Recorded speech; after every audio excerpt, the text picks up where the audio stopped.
All right, now that the window's been cleaned and sealed, we're ready to do a demonstration.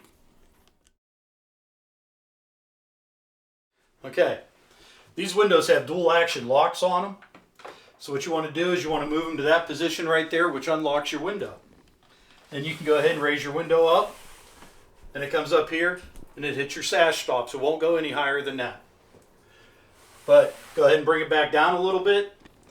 You want to be able to at least put your fist in here before you take and tilt your window in. If you have it too low, you could actually snap this rail right off. So you just push these dual locks in, push them in the rest of the way towards the center, and then your window tilts down. And there it is, easy cleaning.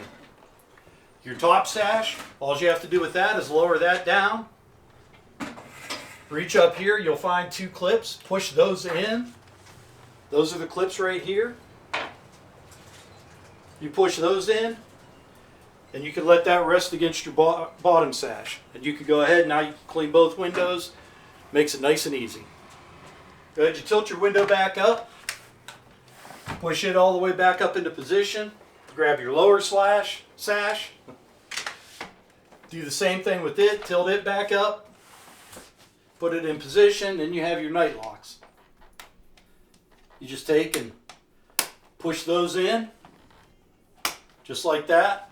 And now it allows you to open your bottom sash and allows some airflow to come through. Lower your window back down, close your night locks, then just lock your window up. Nice and secure, sealed up tight.